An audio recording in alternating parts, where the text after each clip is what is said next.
So ఈ love స్టోరీకి ఆ సాంగ్ అనేది బాగా హెల్ప్ అయింది. నిజమేనే చెప్తున్నా కానీ హమ్మ హమ్మ కానీ it's very very important. So ఇప్పుడు హీరో ఒక జర్నీ తీసుకున్నాడు, ఆ జర్నీకి కావాల్సిన ఆ రీజన్ అనేది ఒక ప్రేమ. ఆ ప్రేమ is like something special in Bhairava కూడా.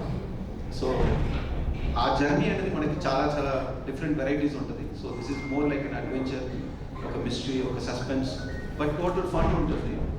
And it has a nice flavour to it.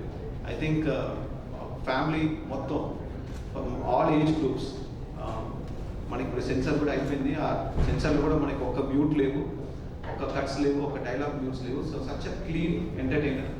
అందరం వచ్చి హ్యాపీగా ఎంజాయ్ చేసుకుని చూడొచ్చు. అంత ఒక క్లీన్ ఎంటర్టైనర్. ఆయన పాటలకి ప్రాధాన్యత జరిగిన ఆయన ఈ సినిమాలో పాటలకి ఎంత ప్రాధాన్యత ఉందని అడిగారు. ఓకేనా, మంచి క్వశ్చన్ అని సార్ ఆపుదాం అనుకున్నా, బట్ కాదు కాదు ఆయనే కదా క్రియేటివ్ కదా చెప్పమన్నారు.